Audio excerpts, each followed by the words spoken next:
Hello and welcome to another Tea Time with me, Amanda Prochaska.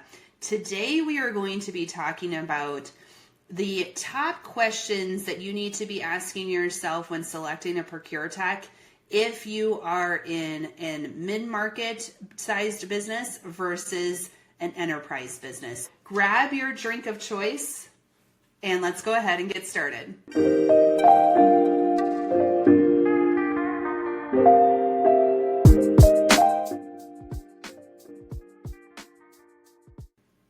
My drink of choice today is a chocolate protein. It's like a coffee drink, but it's actually made out of cocoa beans and it has protein in it.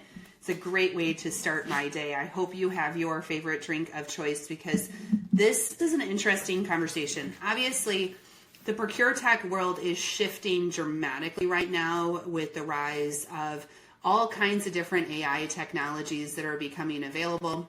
A lot of agility needed in this market right now to keep up with the pace. But from my experience, the questions you should be asking yourself as a person who's looking for a technology in mid-market are a little bit different than someone that might be asking questions in enterprise. Now, these are just the top questions that usually come up in those spaces, or what I've learned, if you don't ask these questions, it could really get you off the rails. So we're going to dive into both of these areas on the videos. If you're looking and you're in a mid-market, you're at a mid-market company or an enterprise company, this could be useful for you. We're going to start with mid-market first. So mid-market, there are three considerations that I'm asking to make sure that you're making the right choice. And these really have nothing to do with the technology themselves. I'm sure you're going through and you're understanding, does this tech meet your requirements? That is always a good thing to do, but these are incremental to that. The first thing that I would be asking about is their roadmap. And for mid-market, typically you don't need something that has all the bells and whistles right now. You just need something that's really reliable and can execute the core process really effectively.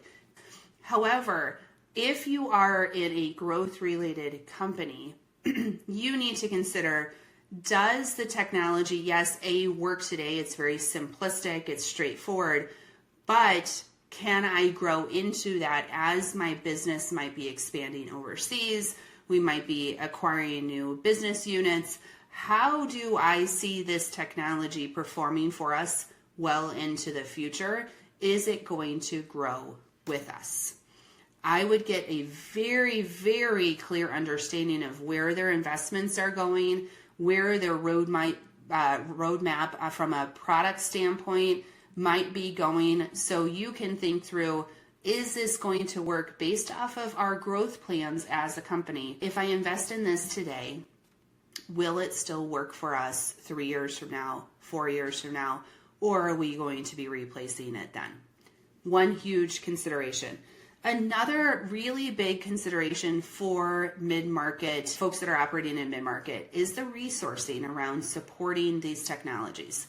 Usually, at least in my experience, resourcing is very, very tight or non-existent in some cases. And we've worked with clients ourselves in the mid-market space where they've deployed a ProcureTech, wonderful ProcureTechs, but they have no one to support it, and it just unravels from there. So if you don't have a good understanding of the resources that it's going to take to maximize your investments, get that now, right? Talk to not only the providers that you're looking at selecting, but also talk to their customers who are using them today.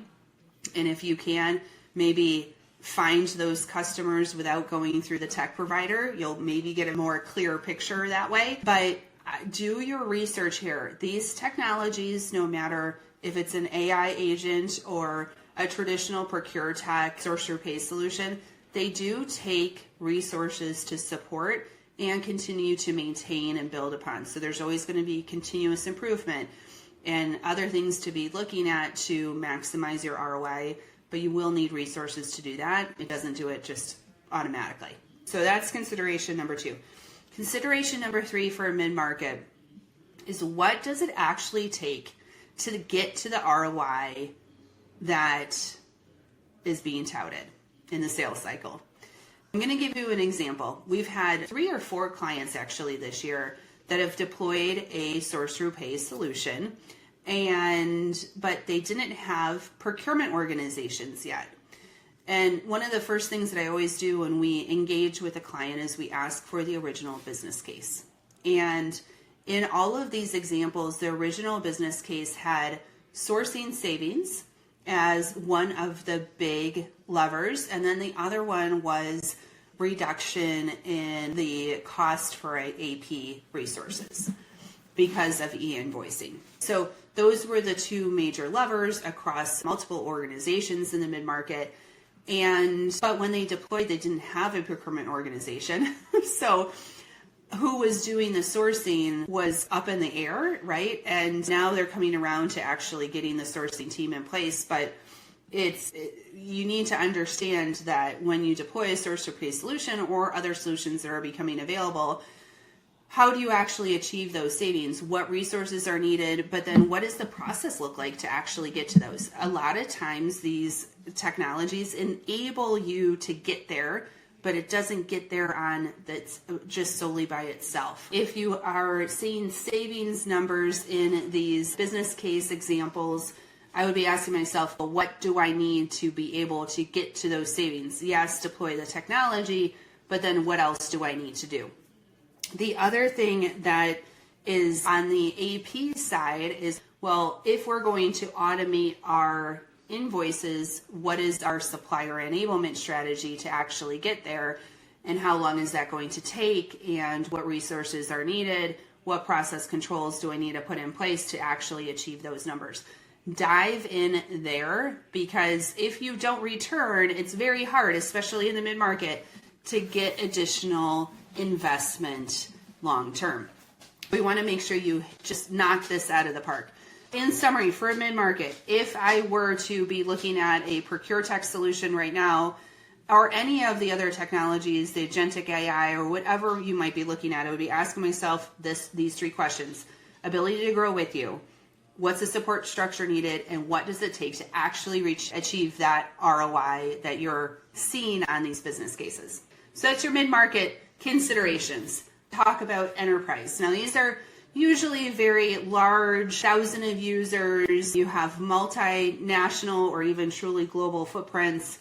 What considerations that you should be thinking through that are outside of just the tech requirements? The first thing is around your nuanced global requirements. Usually because of local regulations and cultures and organization resource availability, you are going to have global nuances. Now, if you're working in an enterprise, you know that, right? You just know that out of the gate. But you need to understand as you are designing, how much of that are you going to standardize? Where can you standardize? Where should you? Where you can't because of local regulations, or it just won't work culturally, won't work with the resources.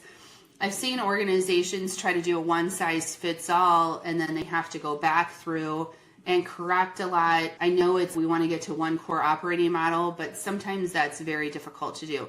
So try to understand what is your strategy there, right? How do you get to that level of nuance so you know where you have those differences? Or does it change your implementation plan to say we are going to go implement per country, per region, and really get into that nuance as we go? So make sure you really understand what your strategy is going to be around it, because that will make or break the technology and the deployment itself. So and this is a shift in the market right now, and I love seeing it, to be honest with all of you. When I started in many moons ago, over 20 years ago, doing implementations of ProcureTech, it was always about, we need to conform our process to the technology. And if we didn't do that, but you needed to configure or customize the technology solution, which was hard to maintain long term. A lot of companies opted to say, we are going to, and I even promoted this, I still do in certain circumstances, where we're going to go to a best-in-class process for that technology. Instead of saying what's best for me, I'm going to look at what is the best case process for that technology, and we're going to conform to that as much as possible. It's a great strategy for certain source or pay implementations that might be out there. You still need to conform to the tech, your process to the tech. Now, the shift that is happening is there are providers out there now that are mostly AI native providers where you can actually build the tech around your process. That the delineation is not as clear anymore about which direction, which strategy to use.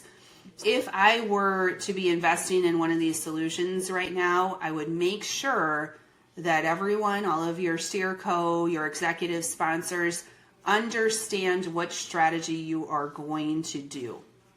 Are you going to select a technology where it will conform to your process? Or are you going to move your process to the best-in-class process for that technology? Again, it sometimes depends on the technology that you are choosing, but get very clear on that decision. Some companies believe they're clear, and then we'll go in and do a cleanup after the fact, and they're like, yeah, we decided that we're going to conform our process to the technology, and then you look at their design, and actually what they tried to do was conform the technology to their process, and that technology wasn't really able to do that. So it causes a lot of issues. So just really get clear on what that strategy might be. Last one, and this is complex, not only for mid-market, if you're still listening for mid-market, but if your enterprise is your data and integrations. Usually in these large enterprise organizations, you have multiple ERPs, multiple instances of our ERPs that you have to integrate to, multiple HR systems. Your data might be all over the place because you have that complex structure. You have acquisitions that you've never integrated into your IT stack. Before I would even go out and consider purchasing a ProcureTech as an enterprise, I would be looking at, what do I really understand my architecture? Do I understand in each of these countries, each of these business units, what ERPs they run on, how their data is structured? I would get a very, very good understanding of what that looks like, because as you go out and scope, if you do select a system integrator, they are going to need to know these things. It's critically important for the scope and the scale and the pricing around these programs. And to be honest with you, some tech providers are better at integrating versus others. And some, if you do have a really complicated architecture, you might be looking for solutions that have very easy integration paths. And for your data, start cleansing it right out of the gate, start enhancing it, start harmonizing it across your ERPs, because you're going to have a much better chance of succeeding in your implementation if you have a good understanding of your data and then also enhance data, cleanse data along the way. Those are the 3 considerations for enterprise. Going back, just to recap, understand your global nuanced needs and requirements. Understand if you're going to change your process to the tech or change the tech to your process, and stick to that strategy. Understand if the technology will work that way too. And then the third one is really getting a firm understanding of your integrations and your data needs before you head into implementation.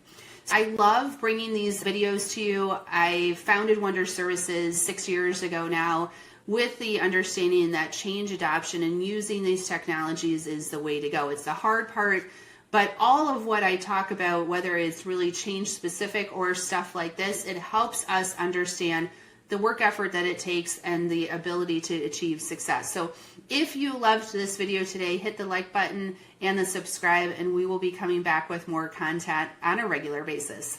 Cheers. Hope you have a wonderful day.